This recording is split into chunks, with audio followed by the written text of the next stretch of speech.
Okay, let's dive right into this explainer. We are going to be talking about how to logically schedule and control massive, complex projects without completely losing your mind. If you've ever had to manage a major undertaking, you know firsthand the science behind it, specifically the PERT and CPM frameworks, to give you a rock-solid mathematical approach to organizing all that chaos. Here's our roadmap for today. 1. The project management core. 2. Mapping out activities. 3. Finding the critical path. 4. Forward and backward passes. And finally, 5. Handling time uncertainty. Let's get to it. So ask yourself, how do you actually manage thousands of project tasks without missing a single deadline?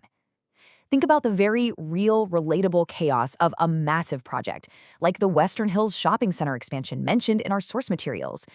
Imagine juggling a 32-business complex while trying to add room for 8 to 10 new businesses.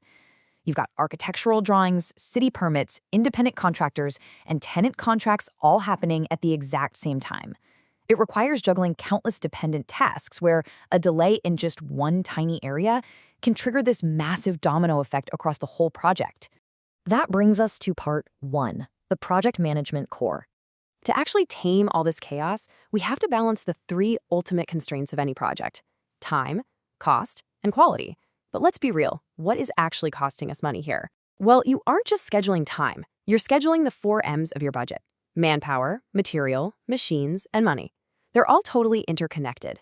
If you suddenly decide to finish a week faster, you might need to hire more manpower or rent extra machines to pull it off. To manage those 4 M's effectively, we rely on a fairly straightforward 3-step life cycle. First up is planning. This is where we systematically map out our abstract ideas. Second is scheduling, where we actually assign concrete times to those plans. And third is control, where we evaluate the real-world execution to make absolutely sure we're hitting our targets. Moving on to Section 2, mapping out activities. Take a look at Doug Casey's meeting planning project here. Notice how, right off the bat, we're figuring out the immediate predecessors without assigning a single timestamp yet. We've got activities A through I. Now, before Doug can finalize his travel plans, which is activity E, he first needs to lock in a location. At this stage, we're purely mapping out the logic. We don't care how long it takes to book a flight yet, we just know for a fact we can't do it until that location is locked in. Now, when we translate that table into a network diagram, things get visual, and it's super helpful. We can instantly grasp if activities have to be completed in a strict series, one right after the other, or if they can be tackled in parallel to save time. For example, if Team 1 is out finding speakers and Team 2 is booking the venue, those are parallel activities. Running them simultaneously might cost a bit more in resources up front, but it dramatically shrinks the total timeline of the project. Putting it in a visual network makes these time-saving opportunities painfully obvious. Which brings us to Section 3, finding the critical path. Once we add expected completion times to these nodes, we officially kick off the CPM process. This is a method originally developed by DuPont and Remington Rand for massive industrial projects. And the absolute most crucial point is this definition right here. The critical path is the longest path of connected activities through your network. It's a bit of a paradox, actually, because all of the shorter parallel paths are going to finish while this long sequence is still chugging along. That longest path is literally what dictates the absolute shortest timeline for your whole operation. Any delay on this specific critical path will inherently delay your entire project. All right, Section 4, forward and backward passes. So how do we actually find this critical path across hundreds or even thousands of tasks?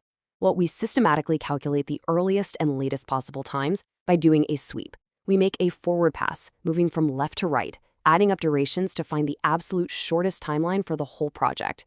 Then we flip it and make a backward pass, subtracting those durations from right to left to find the absolute latest any activity can start without delaying the whole operation. When you compare that forward pass and the backward pass, you find what's called the total float, sometimes just called slack.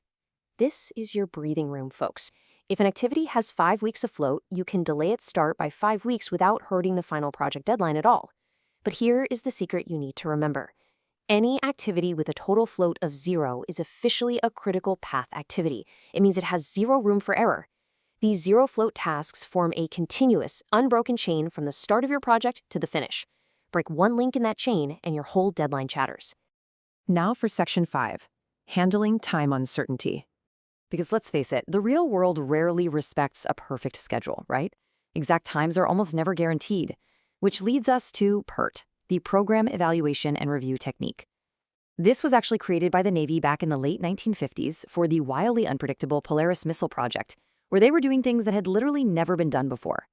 So instead of using one rigid number, PERT protects us by requiring 3 separate time estimates for every single activity: an optimistic best-case scenario, a most likely realistic scenario, and a pessimistic worst-case scenario.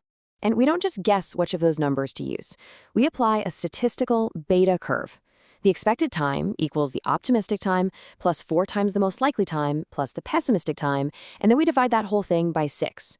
By mathematically weighting the most likely time the heaviest, we actually absorb a lot of those unpredictable risks into a highly accurate expected time for the schedule. But we can't stop there. We've got to account for the worst-case scenario, so we calculate the variance. We take the pessimistic time, subtract the optimistic time, divide by 6, and square the result. This mathematically represents the level of uncertainty between our wildest dreams and our darkest nightmares for each specific task. The bigger the gap between your optimistic guess and your pessimistic guess, the higher your variance is going to be. Now we bring it all together. Going back to our meeting planning example, we take those individual variances we just calculated, but, and this is key, we only add up the ones that sit directly on the critical path. In this case, that's activities A, B, G, H, and I. By doing this, we find our total project variance is 1.05, and if we take the square root of that project variance, we find a standard deviation of 1.02 weeks. This is the magical number that quantifies our overall project risk. So what does that 1.02 actually mean in the real world? Well, our baseline expected completion time for this project was 15 weeks. But adding that standard deviation of 1.02 weeks gives us 16.02 weeks. This number is incredibly powerful. It represents the absolute worst-case scenario. Smart project managers use this mathematically backed worst-case number to safely write contracts and guarantee success. Basically, you promise the client 16.02 weeks, but you push your team internally to deliver in 15 weeks, allowing you to hand out high fives and bonuses when they finish early. As we wrap up this explainer, I really want to leave you with this final thought. Look at how your organization operates right now. Are you planning your next major project just hoping for the best case scenario? Or are you mathematically prepared to conquer the worst?